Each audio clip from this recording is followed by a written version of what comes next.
When Saturday Night Live alum Punkie Johnson and Chloe Troast sat down together to discuss their unexpected exits from the iconic NBC sketch show, their conversation was as raw, funny, and brutally honest as you'd expect from two women who've lived through the highs and heartbreaks of SNL.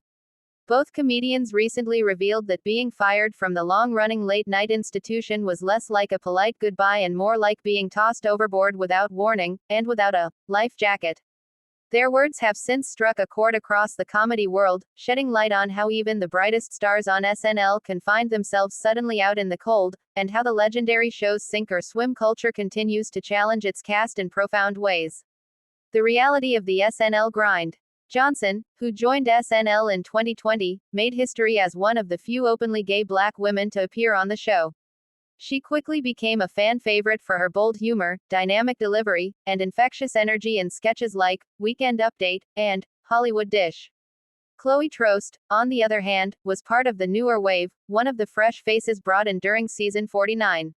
She arrived with the kind of optimism and wide-eyed excitement every comedian dreams of when landing on SNL.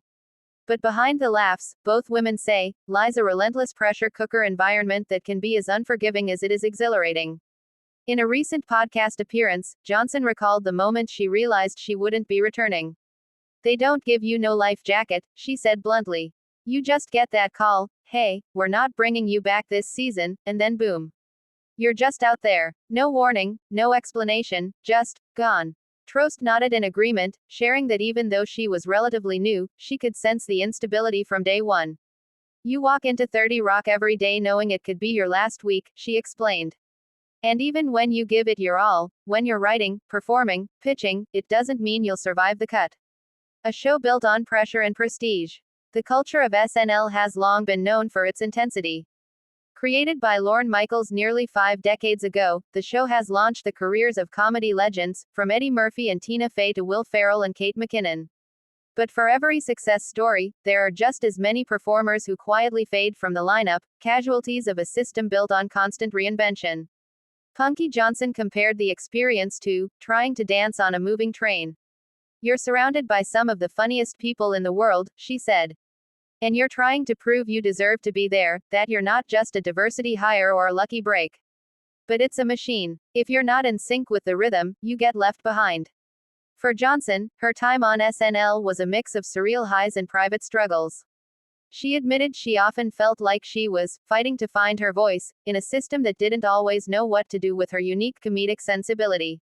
Troast, meanwhile, described feeling caught between admiration and anxiety. "You grow up idolizing this place," she said. "Then you get there, and you realize, oh, this is a battlefield. Everyone's hustling, everyone's scared, and no one's talking about it. You have to build your own life raft." The phrase, "they don't give you no life jacket," wasn't just a catchy soundbite, it was a powerful metaphor for what many comedians experience when they leave SNL. The show, with its intense production schedule and cult-like focus on weekly success, doesn't exactly prepare its alumni for what comes next. Johnson said, "You go from having this massive platform, the eyes of America on you every Saturday, to waking up one day with no emails, no calls, no script. You gotta figure out who you are outside of SNL. That's the part nobody tells you." Troast agreed, adding that she's learned to view the experience not as a rejection, but as a challenge to evolve. "It's like, okay, maybe SNL wasn't where I was supposed to bloom. But that doesn't mean I stop. I'm a comic, that's what I do. You build your own raft and keep moving." Their words echo sentiments shared by past cast members who faced similar fates. Former SNL players like Jenny Slate, Brooks Wheelan, and Taran Killam have all spoken publicly about the difficulty of being let go and how the show rarely offers closure. "You don't really get an explanation," Johnson said. "You're just out. You don't even know if you did something wrong or if it was just timing. And that messes with your head, especially when comedy is your life." The power of reinvention. Despite the sting of being fired, both Johnson and Troast are channeling their experiences into new creative ventures. Punkie Johnson is currently developing her own stand-up special, one she promises will be 100% punky, no filter. "I've got stories," she laughed. "Trust me, I got things to say. And now I get to say them how I want." Troast, meanwhile, has been collaborating on an indie comedy series that she describes as a love letter to weirdness. She's also returned to live performing, hitting small comedy clubs in New York and LA, rediscovering the intimacy that first drew her to comedy. It's liberating, honestly, she said. You spend so long trying to fit into SNL's mold, the timing, the tone, the expectations. Now I can just be me. Their resilience speaks to a larger truth about comedy. It's not about how many sketches you get on air or how long you last in Studio 8H. It's about the grind, the grit, and the ability to find humor in pain. Support and solidarity from the comedy community. Since the interview, waves of support have poured in from fans and fellow comedians alike. Many applauded Johnson and Troast for their honesty, praising them for pulling back the curtain on a notoriously secretive environment. Comedian Bowen Yang, who continues to shine as part of the SNL cast, reportedly reached out privately to both women, calling them fearless, funny, and essential voices. Other former cast members also chimed in online. Jenny Slate wrote, "Getting let go from SNL broke my heart, but it also gave me back my freedom. Punkie and Chloe, you're gonna soar." Even some current writers at SNL took to social media to say they were heartbroken by the departures.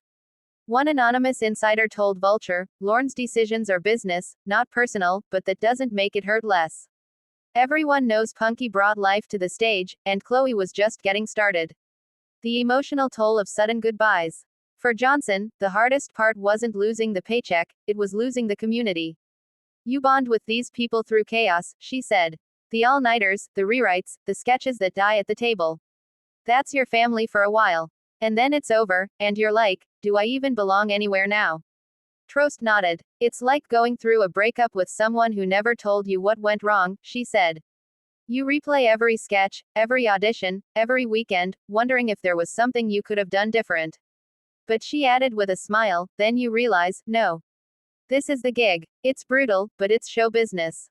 You either sink, or you build your own damn boat. Looking forward, not back." Despite the shock and sadness, both women made it clear they hold no ill will toward SNL or its producers. "I'm grateful," Johnson said firmly. "That place taught me discipline. It taught me timing. It taught me to survive. But I'm also grateful to be free now, to do my own thing." Troast echoed the sentiment. "I don't regret it for a second. Even if it ended faster than I wanted, it gave me a crash course in comedy, in pressure, in who I am as a performer." Both comedians are now looking ahead, Johnson with her stand-up tour and Troast with her upcoming scripted project, proving that the end of one chapter doesn't mean the story is over. The takeaway: comedy is a constant reinvention. Their shared experience serves as a reminder of how fragile, yet fiercely resilient, the comedy world can be. SNL might be a dream job, but it's also a revolving door. For every star that burns bright, another quietly exits stage left, often without applause. Punkie Johnson and Chloe Troast's honesty pulls back the curtain on what that really feels like, the pain, the fear, but also the unshakable determination to keep creating. "You don't need their life jacket," Johnson said near the end of the interview. "You just need to know how to swim." And for both of them, it's clear they're already back on the surface, laughing louder than ever.